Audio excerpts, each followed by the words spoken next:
welcome everybody. Great to see you all again this morning for our last session. I'm a bit sad this is going to be ending. I've been enjoying my Monday mornings. So Action Network session 2 today in our Facilitator e-forum. So welcome all. I'm looking forward to the discussion once again. So I'm Jeanette Long. I'm a facilitator from South Australia and have been working with the RMPP team, the Action Network team on this e-forum.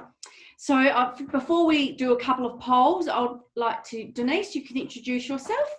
Yeah, hi everyone. So I'm Denise Busell with Beef and Lamb New Zealand and RMPP Red Meat Profit Partnership here in Christchurch and co-facilitating with Jeanette and Lab. So welcome everyone.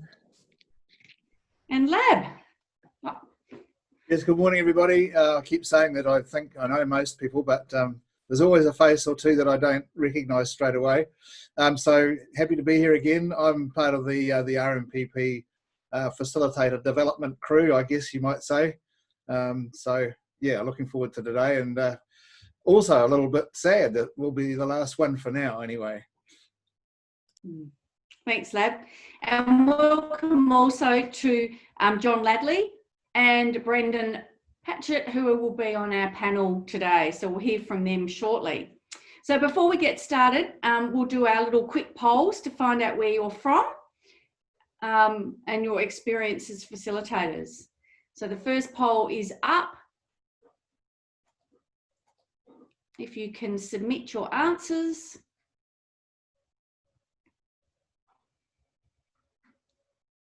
How are we going? Can we see the results yet? There we are. Good. So once again, spread across the country, and John and I coming in from Australia to have a look. And the final poll, please, Dusty. So how experienced are you in facilitation?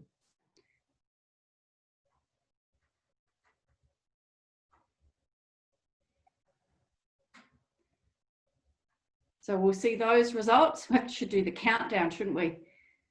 Excellent. Very good. So quite a bit of experience today in the group. Fantastic.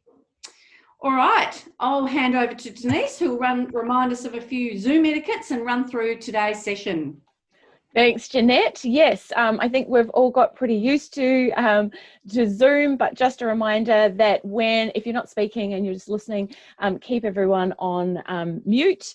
So yeah, you've got your menu bar generally down the bottom unless you're on a device, in which case it appears up the top.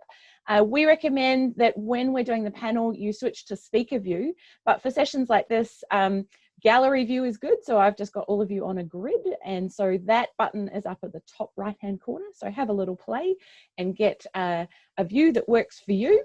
If you have any problems at all, you can contact Tech Ben or Dusty, and those two, Tech Ben and Dusty, if you go to either on the screen, you can click the 3 little dots at the corner of their photo and chat to them, or you can bring up the participants list and send them a private chat if you're having any problems.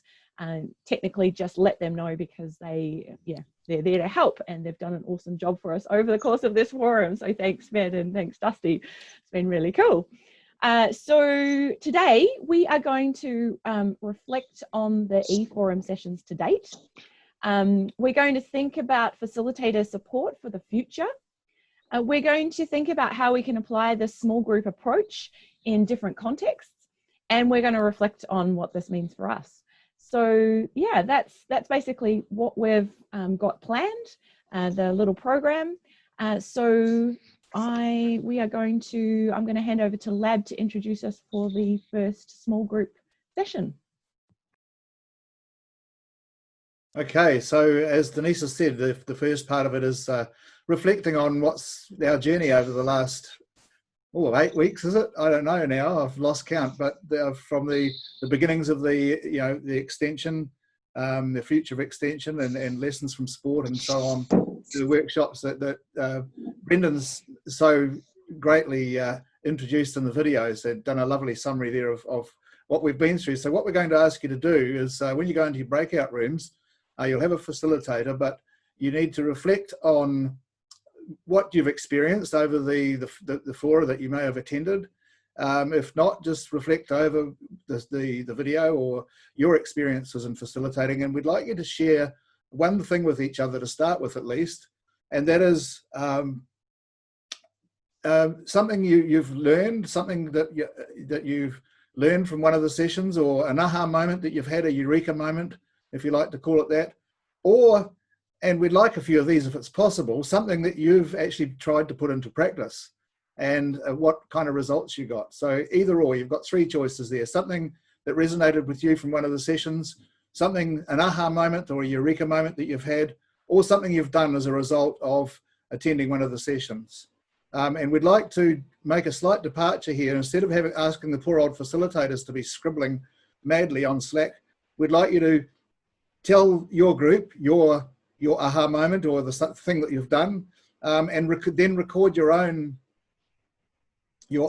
experience on Slack. It's got questions there on the slide. I think we meant you to record your experience, didn't we, Denise? So we'll put you into your breakout rooms and off we go. Welcome back, everybody. Hope you had a lovely chance to have a discussion about the things that stood out for you. There's certainly some great comments coming through on the Slack channel. So to start us off with a bit of a discussion about some of those things, I'm going to ask John Ladley to share some thoughts. Thanks, Jeanette. I think it's really interesting to think back. I was thinking last night, thinking on where we come from with Action Network, and there's been a significant cultural change, not only within the rural professional group here in New Zealand, but also farmers that have engaged in this program as well. So I think we've seen a lot of change, and I think it's fair to say, and knowing, working closely with the Action Network team, we're not done yet. So think about some of the things we've learned over the last couple of weeks and some of the things that stand out. And I started off the Hugh Galvin fan club on the Slack channel, which got a lot of likes for, but things like just looking at other sectors and other ways of doing things and how we can actually take some of those lessons and actually apply them in supporting facilitators, I think was a really big one. So it's understanding where you are on that continuum. You know, are you the coach? Are you the mentor? Are you the coach trainer? And that whole role, but also thinking about what's your role in transitioning from each of those spaces in your day-to-day workspace. So for me, they were some quite key ones that I took away and started to think about in my work life as well. Thanks, John. Really good reflection, I think. I keep reflecting on Hugh's session along similar lines, and that importance of having the coach support and the trainers to keep the whole momentum of the system going. So yeah, really great reflection. Brendan, would you like to share with us a reflection? Yeah, thanks, Jeanette. Along similar themes, really, and I guess share a couple of prepared reflective points I've made. And we know that the action group approach has proven to be effective for, at the end of the day, supporting farmers develop the confidence to make these changes on farm. And our evaluation in the Action Network session also highlighted that facilitation plays a critical role in ensuring that we've got appropriate, supportive and safe environments established and maintained in an environment that's really about generates the value for farmers. And that was also strongly backed up by the farmers we had in the Action Network and high-performing farmer sessions. Yeah, once again, in the learning from sport and the community to practice sessions, we also discussed that value and the possibilities of connected supportive systems and environments for rural professionals. The opportunity to share, learn, gain that experience from working with your peers, which increases the opportunity to add more value for farmers that you work with. So I guess on reflection, and to state the obvious, I guess, for me, the past 6 weeks has been about that.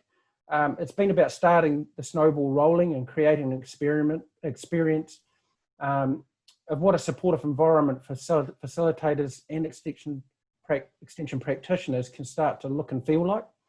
And in my view, the positive small group learning experience for farmers, it starts with strong, capable, confident facilitators supporting them in the shoes of the farmer. Thanks, Jeanette. Excellent. Thanks, Brendan. Warwick, would you like to share some any reflections from the group you were involved with? Yeah, I guess 2 points really. One was, there was strong support for the process of, the facilitation process and the small group process for farmers, and also having ongoing support for those facilitators, that because we're operating in a relatively isolated environment, having that support capability is very important. Hugh made really the important point about, who's taking ownership of that support, facilitating support process. Where does government sit in this? Where does the wider industry sit in this? That really somebody needs to take ownership and provide some leadership in doing that. And Beef and Lamb are certainly stepping up there, but I think it would be very useful to strengthen that, I guess, and get some ongoing an ongoing support program there for facilitators. And I guess the other aspect really is about getting this approach embedded within the agricultural sector, getting farmers buying into this, and using it more widely. Great. Thanks, Warwick. Some really good reflections there. And certainly from my experience with this sort of action network approach in Australia, it's so important to have that support, the support structures there to keep the momentum up. Phil, would you like to give us some reflections from your group, please? Yeah, so I think for our group, there was I think some things that came through. One was around that, discovering the sort of whole collaborative network of facilitators that are out there, who extending even beyond the RMPP. And we did also discuss a wee bit about how we can sort of keep that momentum going and learn from each other and keep supporting each other. A lot of us are distributed around the country, and it's not practical to have a 2-hour drive for a 2-hour meeting and then 2-hour drive back home again. So the Zoom has a role to play in that as well as face-to-face. But so that's a work, I guess. Some of the things that came through was the things like making the obvious, that technique around the stop doing, the traffic light stop doing, do differently, start doing, was really good. A couple of us are really enjoying the sort of using the ORID method a bit more with our groups. And yeah, I think that was probably some of the key. I guess the other one was the sort of analogous experience. So I think sort of Hugh sort of opened our eyes to a sort of, there's other ways of looking at things that aren't necessarily farming related, but they are so related to what we are all wanting to achieve. So there's sort of real power and sort of shifting your angle of perspective a little bit, so that you're looking at things from a different angle as a group, and it's enriching what you're actually trying to do as well. So they were some of the key ones for us. Thanks, Judy. Great, excellent reflection. Thanks, Phil. It is so important to get outside of our little world, isn't it, and look at things through a different lens. So yeah, that's great. And I'm a great fan of the ORID. It's a tool I use all the time. So excellent. Now, Shona, I know you're popping in and out and had some sound problems. Have you got a couple of things to report, or someone in your group? I'm going to pass over to Anna. She gave me a very quick handover right at the end, but I think she could do justice to the discussion far more effectively. It was a really quick run through. But we did each come up with some aha moments, and some of them could sort of be grouped perhaps.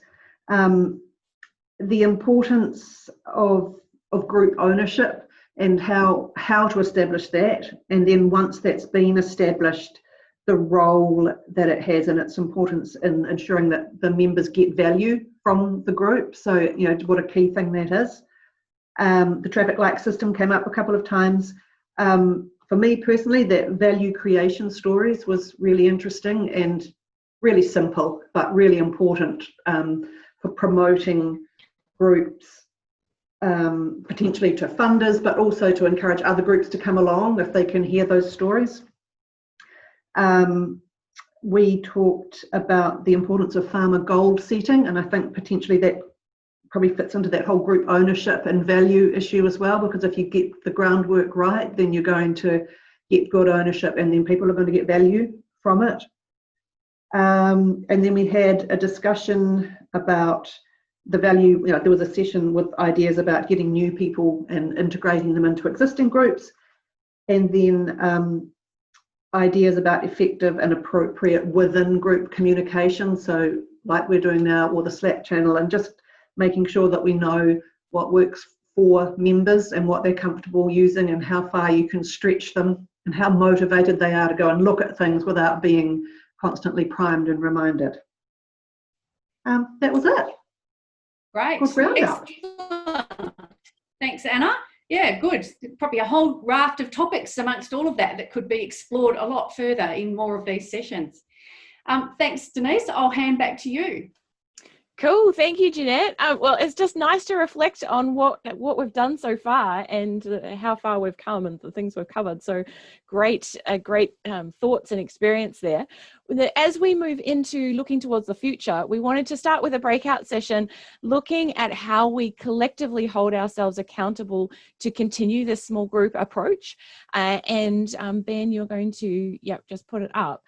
So we're going to send you back into the same breakout rooms to talk about this as a group and think about things like action hubs, online meetings like this, regional community to practice or nationwide community to practice, and think about things that we can do as facilitators, as well as, you know, things that would help from outside. But I guess we're covering a bit of both. We want to hear your thoughts on both. And yeah, Jeanette's mentioned how important the support is, and I think we get it from ourselves and each other just as much as from an outside place too. So yeah, so you're going to get 10 minutes in the same breakouts.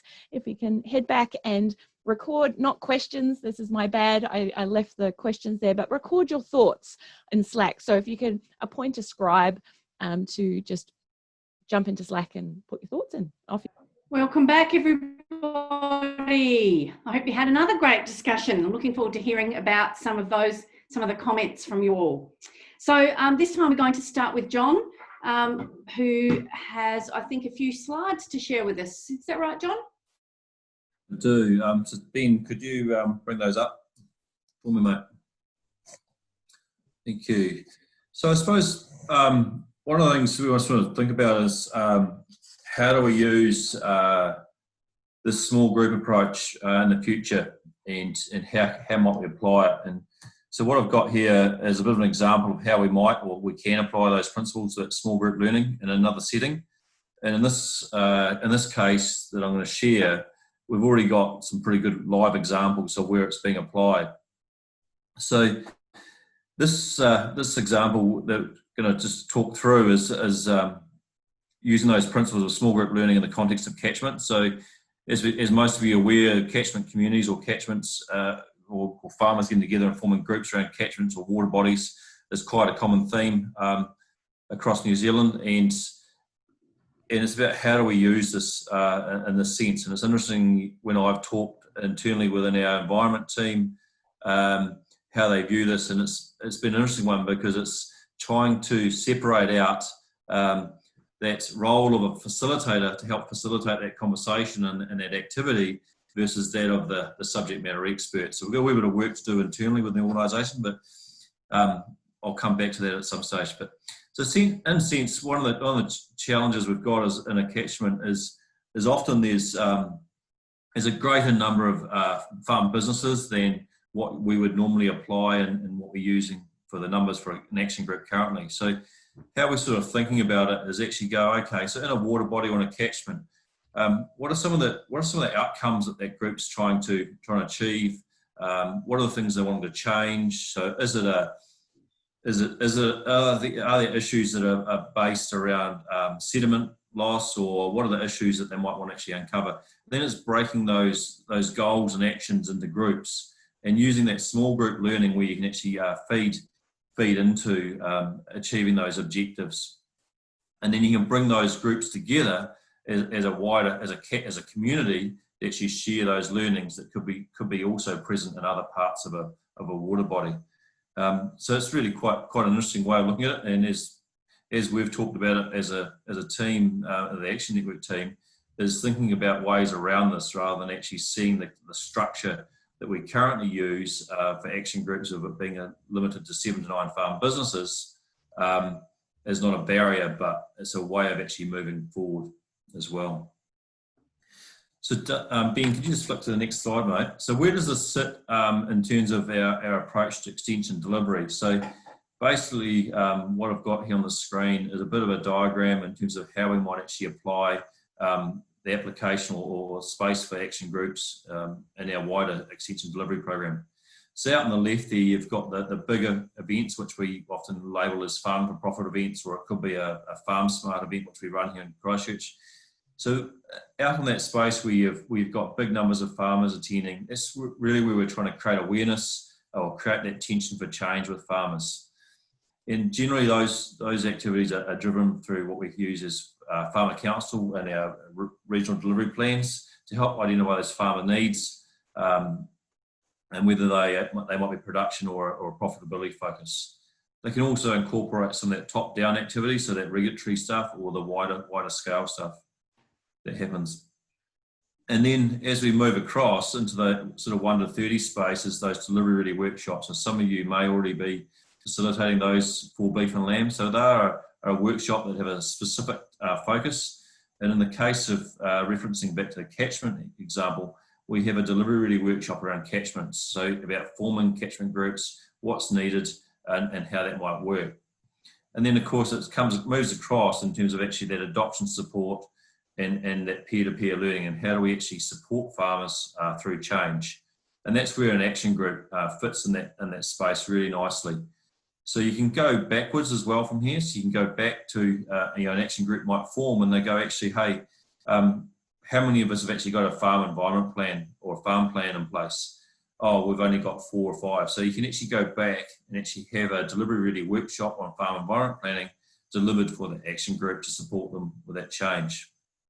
And then of course, there's the self-serving aspect, which is what we call in beef and lamb language, the knowledge hub, where we've got a huge number of resources that are available to farmers, rural professionals and the wider sector that can help with that individual learning. So Ben, if you just flip to the next slide, mate. So what I've done here is just pulled up a myriad of examples of where that one-to-one stuff can come from. So there's fact sheets, there's an explanation around our community catchment programs, and then there's some webinars or podcasts around how you might actually start a community with catchments. And then there's on the bottom left there's a whole raft of tools that are available to help, whether it be facilitators or subject matter experts or farmers navigate their way through that.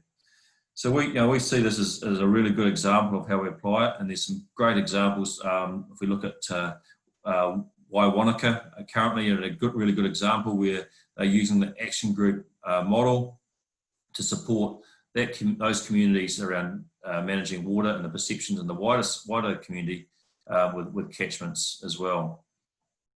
So that's just one really good way of seeing how we could use it. So I suppose the question we have is, there's a myriad of ways we can use this with farmers, and we know that right now across the country that farmers are challenged with a lot of regulatory changes coming. So whether it be water, whether it be biodiversity, whether it be things like climate change, an action group can actually be that really good support mechanism to help them through that. Great, thanks, John.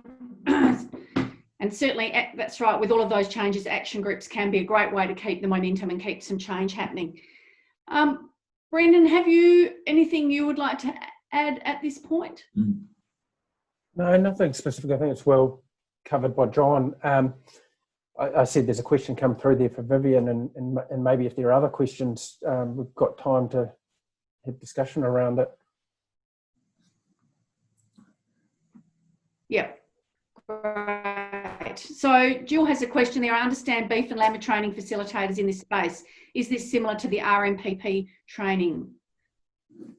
Yeah, I can answer that, John, Jeanette. So we've as part of our endorsement, I suppose, the small group learning and the facilitation training that's been undertaken by RMPP, we're currently encouraging facilitators that are working in the catchment space and our other programs. We're going to make it a prerequisite that all facilitators complete the lead facilitator course at a bare minimum. Better get the language right, Denise. So, and part of that, I suppose, in the future is, and my summing up will come out, is we're trying to work out what does the support for facilitators on an ongoing basis look like. So there's a couple of things in play, but we want to make sure that there's a high standard of facilitation available to the rural community as a result. And this program that RMPP have put together and delivered by Lab is an excellent benchmark to start with.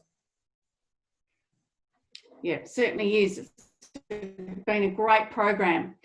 If there are any other questions, please pop them in the chat box. Otherwise, we'll duck around to the groups and get some comments from the groups as to what were some of the things they talked about.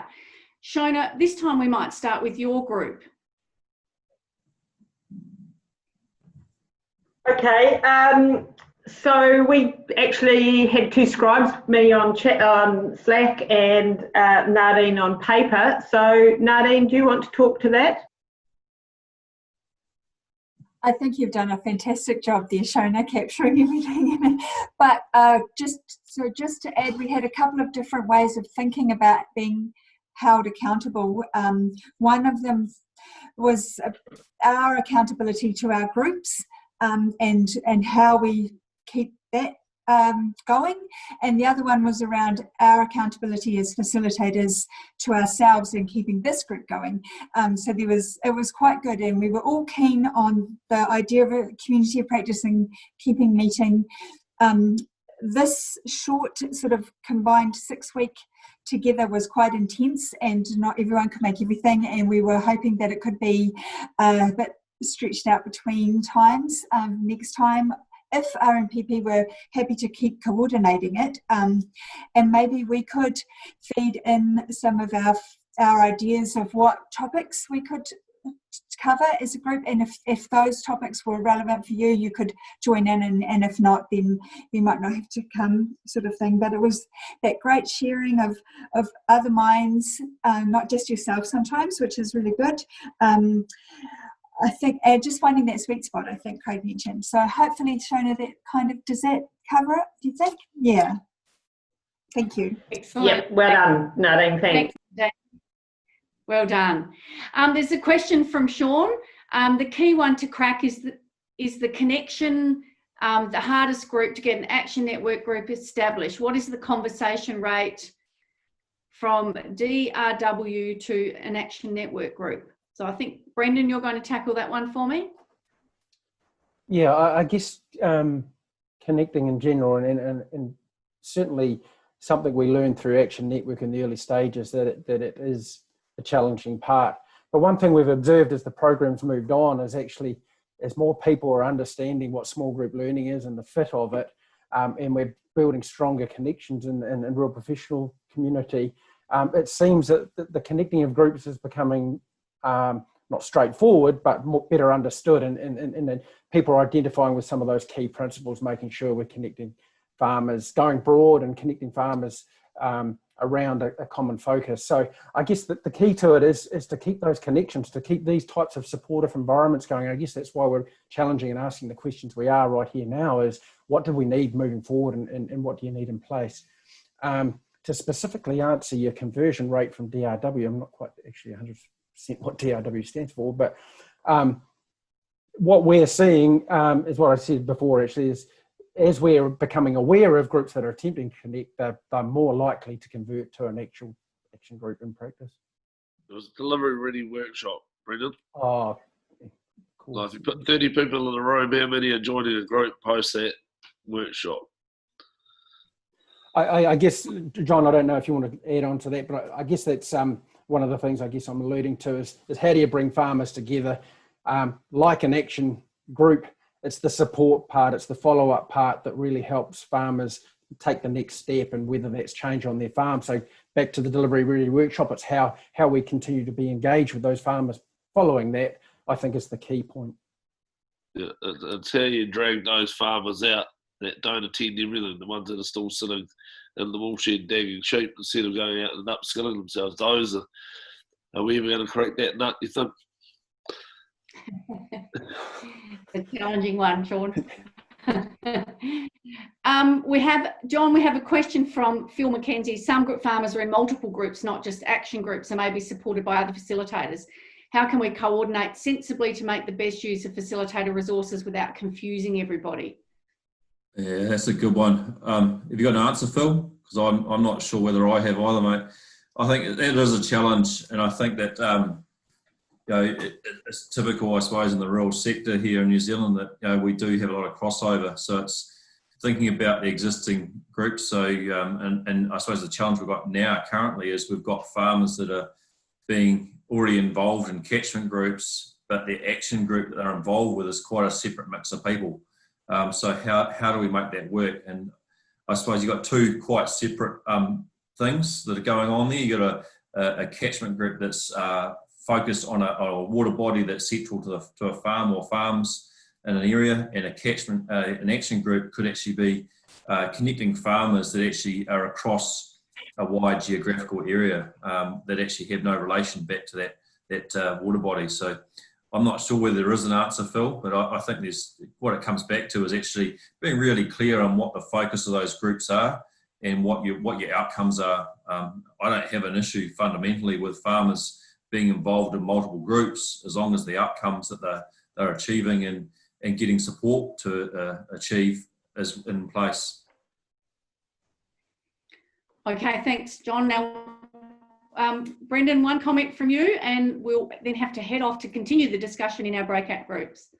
Yeah, sure. Look, just to add on to that, I think the key for me, it comes back to connection and being connected as sectors, across sectors within the rural professionals, so that we gain a better understanding of what is going on.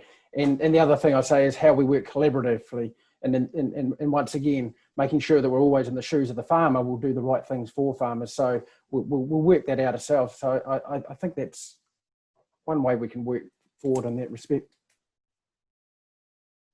Excellent. Thanks, Brendan. And Lab, over to you. Thanks, Jeanette. That was a beautiful segue into this next breakout room session, which is going to be a chance for you to brainstorm, for you to blue sky, dream and think big. So the question is, how can we continue to use the facilitated small group approach and support change on farm in a post-RMPP world? So, what opportunities are there out there? Can you think of? What opportunities can you think of? We've had the catchment example. What other opportunities can you think of? So free for all, basically. What can you come up with? We're looking for some inspiration here from everybody. And I think this group is a particularly good group. We'll tap into the wisdom of this crowd and see what we can find. So off we go into our breakout rooms, and we'll see you in 10 minutes. Over to you, Lab. Okay, thank you very much, Denise. You'll be aware now, if you've been on any other sessions, that we always give you a bit of space for reflection.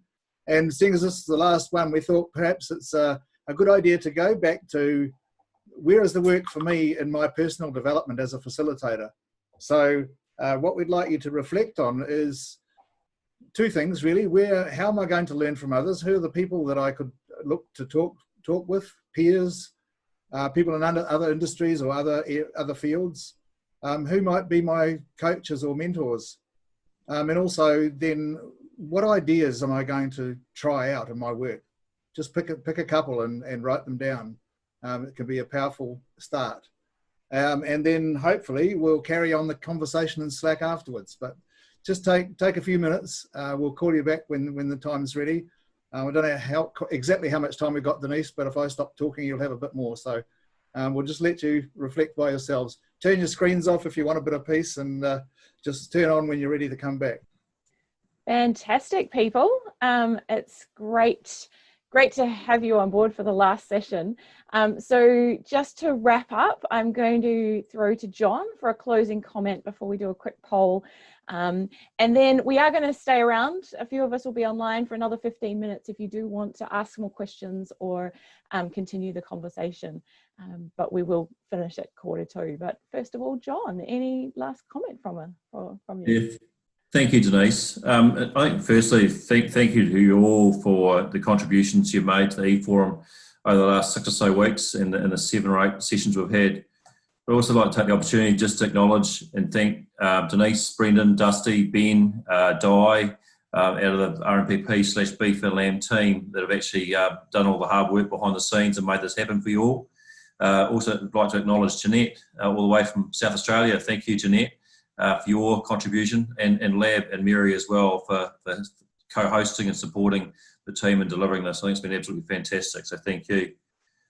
I think from a beef and lamb perspective, we're really excited about delivering the Action Network program, and as an organisation, there's a bit of cultural change and shift going on with our organisation in terms of how we actually adopt the principles of the Action Network model throughout our extension activities and how we use it as an across organisation tool to support farmers with change. And as you've seen, the example I've given is a really good one where we can apply it. We see it's quite vital to continue to support farmers with change, and we're going to continue to support farmers in their groups, but also facilitators, subject matter experts, and ensuring that there's quality tools and resources available to you all. In terms of what it looks like from a facilitator perspective, we're still trying to refine what that might look like and work that out. And the more and more we it might look like we're procrastinating and delaying it, the more and more we're learning and thinking about, well, actually what it is. So it's quite good in some ways to be able to delay that a little bit and think it well through. So some of the things we want to take forward are some of the learnings out of putting on an e-forum, the work that Denise and the team did early on through lockdown, and being able to use facilities like Zoom to actually connect with people and do it like this. The Slack channel was another one. So we also recognise, though, that the face-to-face meetings are a really valuable tool in terms of actually sharing and actually being able to role-play things as a learning experience as well. So once again, hey, thank you, everyone, and thank you for the team for putting this on. I trust that everyone's got a huge amount out of it.